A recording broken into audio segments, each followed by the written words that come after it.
Okay, so is that down here? Down there's better, okay. I really want to thank Joy and Wilton.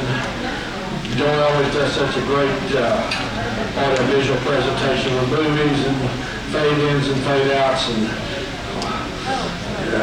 which reminds me of about 10 years ago, my wife told me not to rattle all the I was telling Charlie that we had, maybe it was a little over 10 years ago, we had our first PowerPoint presentation. So 3 gray hairs giving this thing, and Wilton brought a $5,000 PowerPoint projector up here, and we all had our little slides to put in, and I bought a new computer and all this stuff, and had my kids teach me how to turn it on.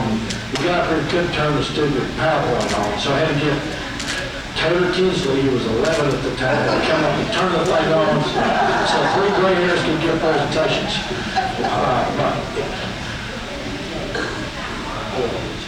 I think it was about 15 years ago.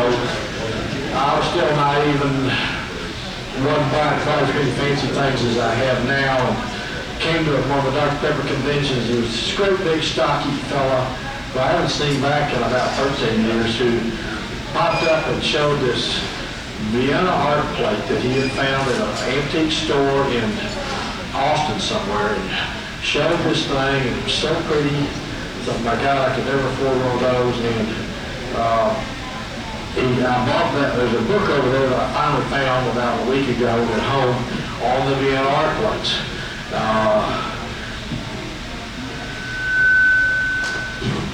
Randy and I were talking the other day about trying to bring some things out that people might enjoy watching, and we started talking about some of our collections, since we're both almost retired now, and he has some fabulous plates, and I have a nice collection, and Mike has a nice collection, and putting them all together, I think we can show you some really interesting plates that most of them date back to right around the turn of the century when we start, of trays and other, we've got a few other things thrown in here of trays and things through the centuries. I just thought these things are so beautiful. We saw these Dr. Pepper plates up here. You'll see there's a little Dr. Pepper disc on them. You take these plates, you can find these Vienna art plates. That's they call everything from Saxony plates to several they call them Dresden art plates, Saxony art plates. Everything's sort of lumped under the name of Vienna art plates. But you can see these. There's probably 50 or so. One of my partner's wives collects them, and she provided some nice information for us. You can see most of these. You find a nice one, you pay a couple $100 for it if it doesn't have that little Dr. Pepper sticker. So you start looking in the books, and that book there talks a lot about Dr. Pepper. Dr. Pepper was probably the premier advertiser that was on the Vienna art plates. Now we have some other art plates we're going to talk about too as we go through this. And we'll start out at the turn of the century, and see if I can not it now. This is going to be one of the very first trays. This is a porcelain tray. It's the only porcelain tray I know of. These are a little bit sturdier. You can slop right all over them, and so this was the porcelain trays, but this is one of the very first Dr. Pepper trays. And if you look very carefully, and it's hard to see, you may even have to go from side to side, but right in the middle, there is a faint outline of a dispenser.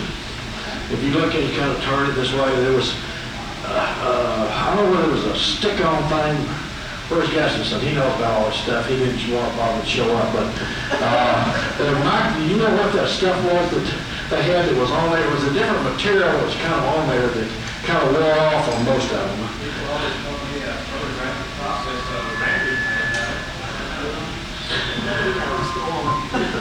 Anyway, but that was on there.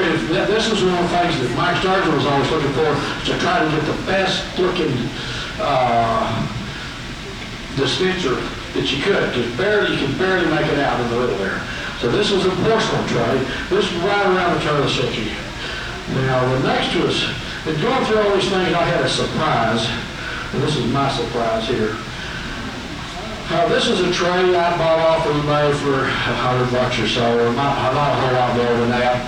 And if you see it's down here, it says the Mina Bottling Company in Mina, Arkansas, Dr. Pepper and Peach Melba. So I thought this was a bottler's tray, and it looked like it from the 1980s or so. And, one of the folks that was supposed to help us do this is a fellow named Kim Copeland, it would have been great to hear it because this guy is an expert in all kinds of advertising art from around the turn of the century on, and he can tell you about all these companies that made these things. And so he informed me after looking at this thing that this trade was made by the Tuscarora Company in Ohio, and the company went out of business in 1901. So this has got to be about a 1900s trade, okay? Which is, if you look at the graphics on it, she's over on that table. Really pretty incredible. A little bit of rust around the edges, but this was the stock tray. You can tell she's drinking wine. So we know the Tuscarora Company made it, but she's drinking wine, so you just got Dr. Pepper just stamped Dr. Pepper on it. If you look at a lot of the other early Dr. Pepper stuff, like the die cut, the 1905 calendar, all those things, they just, bam, stamped Dr. Pepper on it. You buy it from the German die cut company, and this went on for all forms of advertising in that era. So this was a surprise. My God, I've got a really neat tray here. Now, we're going to sort of go through these chronologically, the way the trays came along. This is Mike's. It's Christian girls. I think Kelly Hester brought one of these up here at the convention that just had the girls on it. It did not say drink Dr. Pepper on it. It just has this tray. So this was a stock tray, and the best one of these I know is Nat Dublin. This went at the Ricketts auction in Roanoke, Virginia, a few years ago for a pretty good amount of money. But this is a nice one from Morphe auction. I don't know where it came from, but this is a stock tray with these Grecian girls on it. These are fairly early too. This is pretty king of beverage probably. These were stock trays also. These were pin trays. You can see them. Harold's got some in his room. He's got the complete set here, and he's got a complete set that don't have Dr. Pepper on. So they were stock trays, and then you've got better ones if you got Dr. Pepper stamped on. This is a glass change tray. Turn of the century. This is Kingberry, so this will be 1906, January 1906 and on. It's a glass change tray. You put your change in it, and it'll get your change back, I guess, one or the other. But this is from right around the turn of the century, so this is not just a template. This is pre-1905. Well, it's 1905 or back. This is a year-round trade. Year-round members from Dallas. Other stuff is from, a lot of other stuff from Waco, but King of Beverage is Waco. But this is a trade that this is one of mine. I didn't bring it up here, but it's got some of the paint's flaking off of it. That has the, you can see it has the ideal beverage.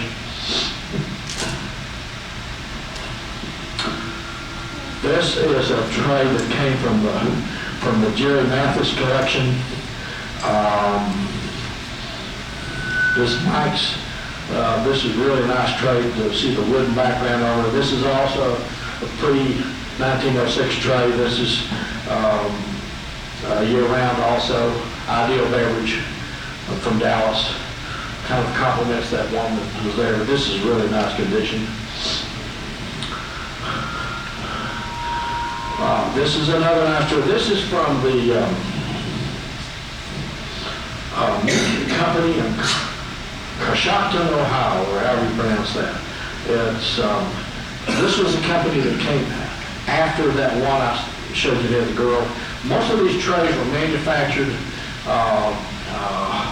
The lithograph was put on these metal trays, they're double layer metal trays, and then they put the lithography on them.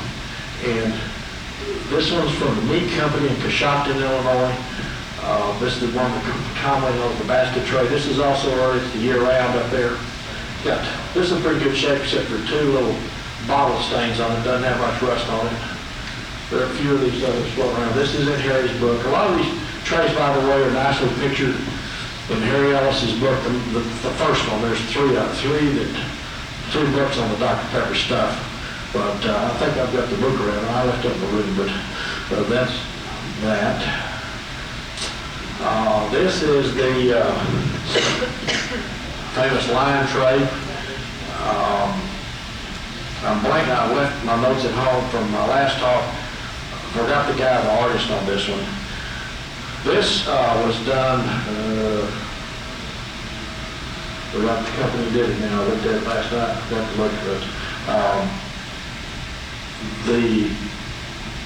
The line also appears on a lithography piece, the cardboard. A little bit different, doesn't have that tunnel over there. And it's the Kaufman and Strauss lithograph. Now, Kaufman and Strauss also made some trays. Kaufman and Strauss is the biggest lithography company in the country. They did a lot of those very early Dr. Pepper girls and stuff. The one that you see the girl with that's holding the glass with Waco misspelled on it and all that business. That's who Kaufman Strauss did. This is not Kaufman Strauss. I think this is meat company, but I'm not positive that made this. Those companies are all in Chicago. This line is slightly different. They look a lot alike from the other line that has the then bigger vitality coming out of it. But some of these trays you'll get, there'll be two holes punched up there. Those are not an accident. That's not somebody who's hammering holes in there. These were made to be hung on a wall. I guess people use them to put beverages in too, but they're mainly made to be hung on the wall. And Mike's got the best one of these. This is one of yours too. I can't remember. I think it is. This is. I cannot find a maker on this. This is the patriotic tray. Now, these are starting into King of Beverages. When you get the wine and all the stuff after that, it's King of Beverages and Waco. This is a patriotic tray. There are a couple ones that are a little better than this one. This is just one I have to have a picture of. And can't find a maker on this one. But this is a really pretty tray. And it's got the eagles and the patriotic looking stuff on there. And Mike, if you know anything about any of these things, please speak up. This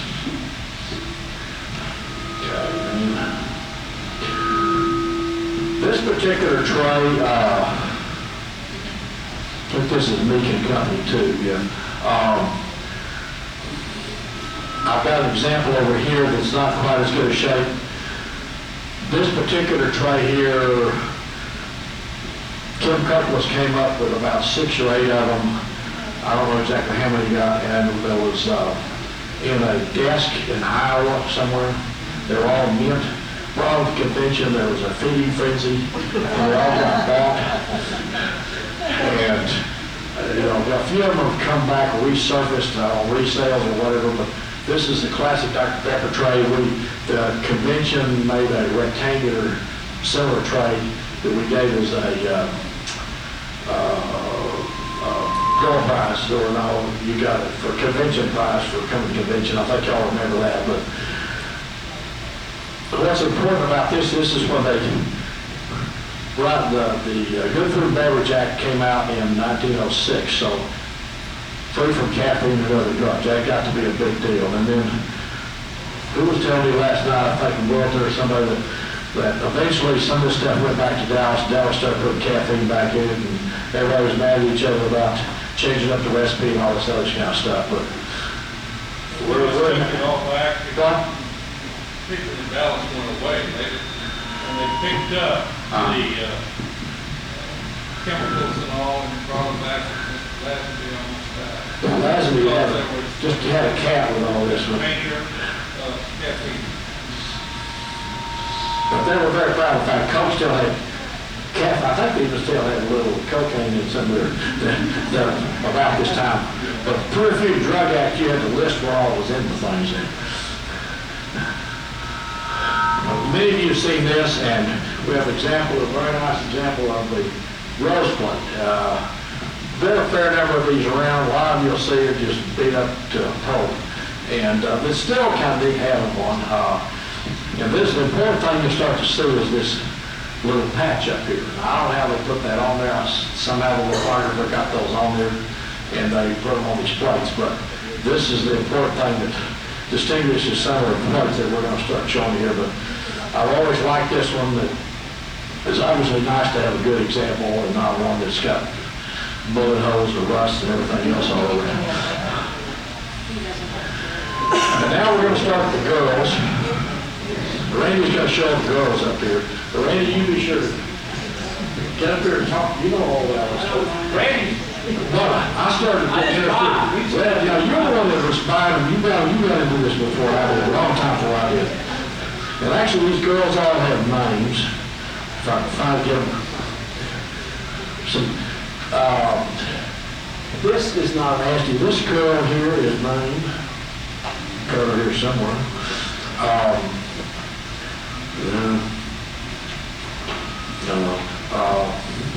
We'll go. But this is, now of all these plates,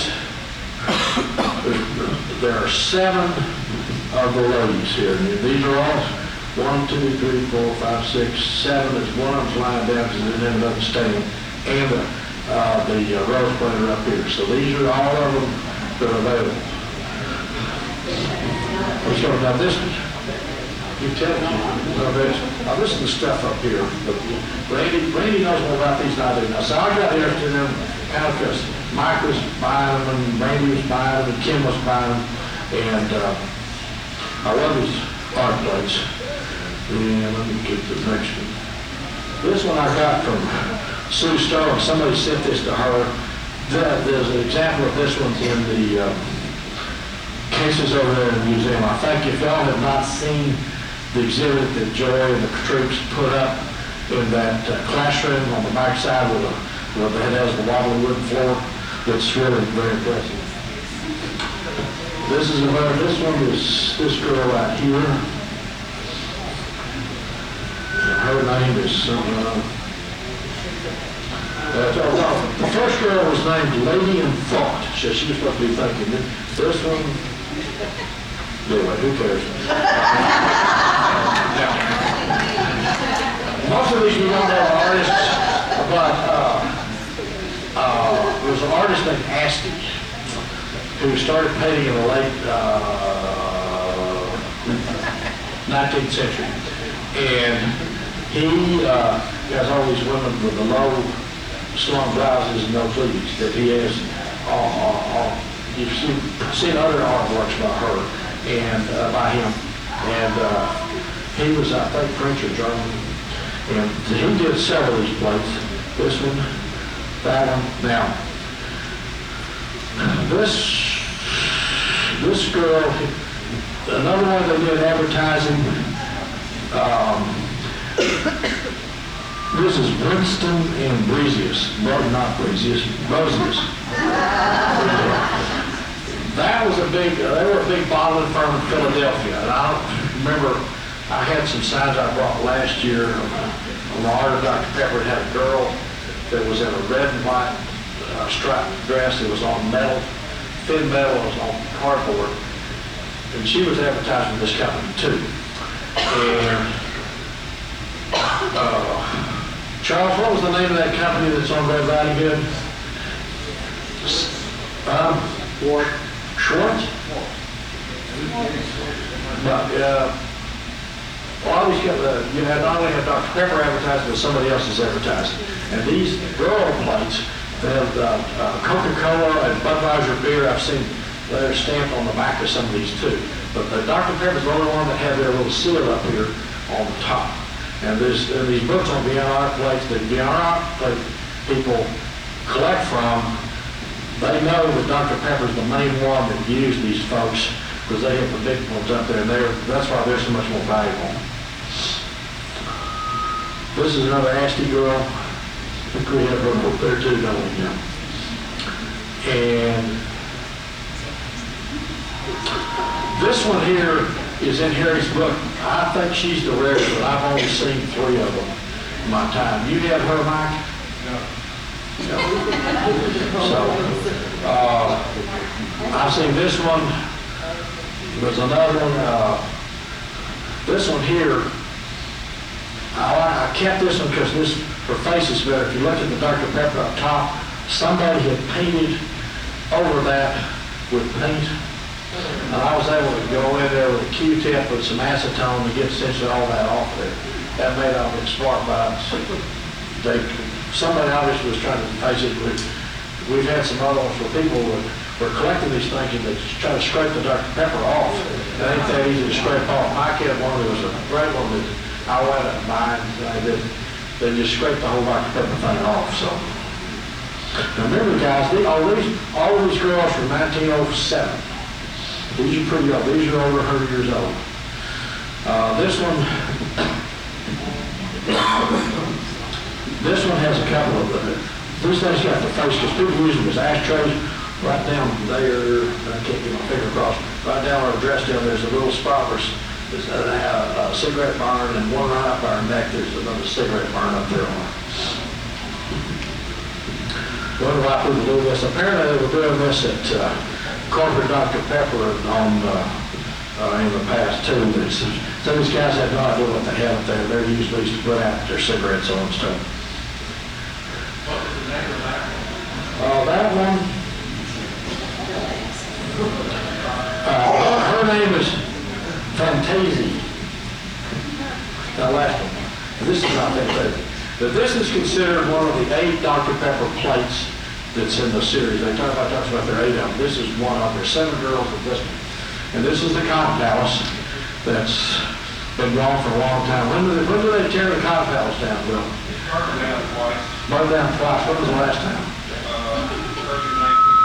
Early 1900s. Early 1900s. So this is probably, I think this is 1900, well, it has a date on here, 1910 on this one. So this is a pretty nice play here. They've got another one here to look at. I didn't bring this one, but they have one in the case over in the museum. This is a glass change tray also. It's got kind of a model, almost like cork background on the back there. It was in the greatest picture in the world. I was trying to take a picture of it and kept getting reflections back. But this is, I've seen a couple of these. Don't you have one over there, did you say, Julie, or something? Yeah, in the museum somewhere. Now,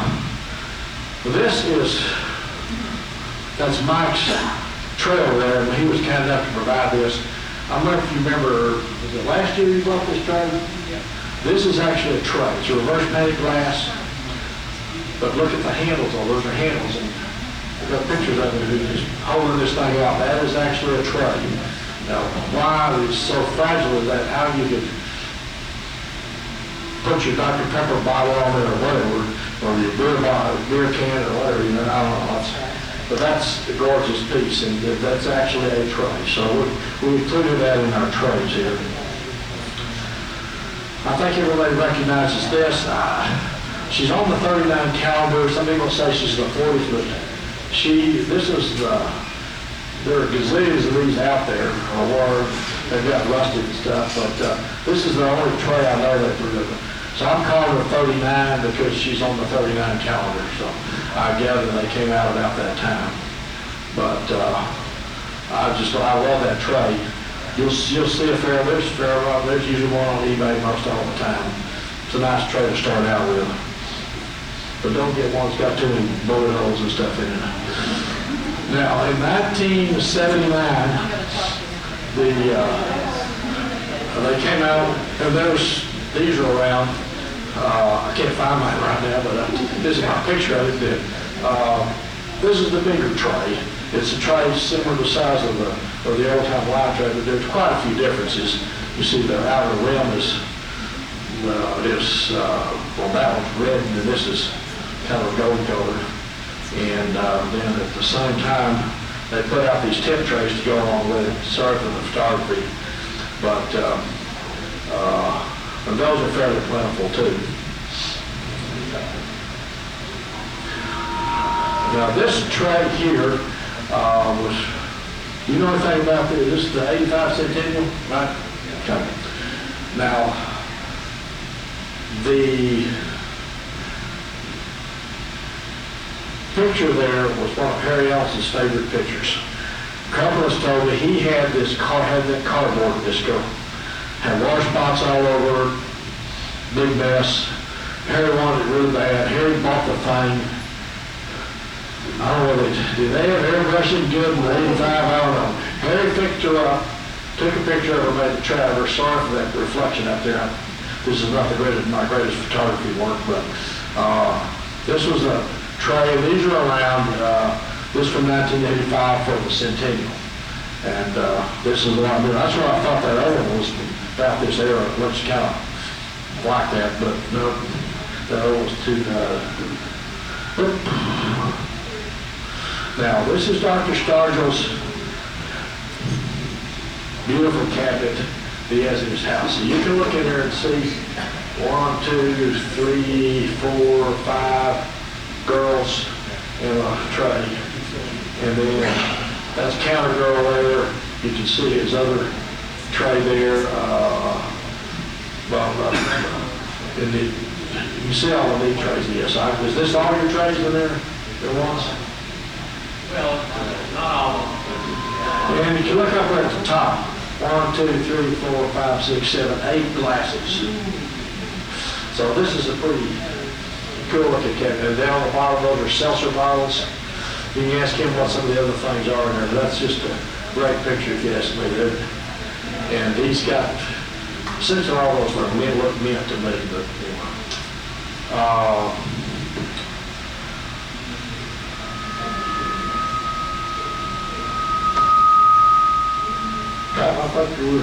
I think we were there. But now, Randy, did you want anything to say? I wasn't trying to take your thunder away. No, I'm good. We tried to put all of the girls that are available out at one time because we've all seen bits and pieces, so we tried to bring them all in. So we've got all 7 girls. There's 6 girls in the book. There's 1 girl that's not in the book. So there's 7 girls in the Rose tray, which we figured were all the DNR plays. So that's here, and then you've got a number of the other trays Over there, I've got we showed pictures of all these. Well, that porcelain tray is not as good a condition as the one that we had up here, but you can find these out there still. This is the line tray. This is not the one that's in the picture there.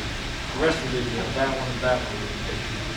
That one. So, Ask me any questions. any questions about all this stuff? It's more of a show and tell. I've got the names of all the girls if anybody's interested. Some of them are kind of weird. But, I think Charles has something to say. Charles, you just asked. Yeah, when you get through, I want to make a couple of minutes. Well, I am finished unless y'all have any questions about it. Thank you.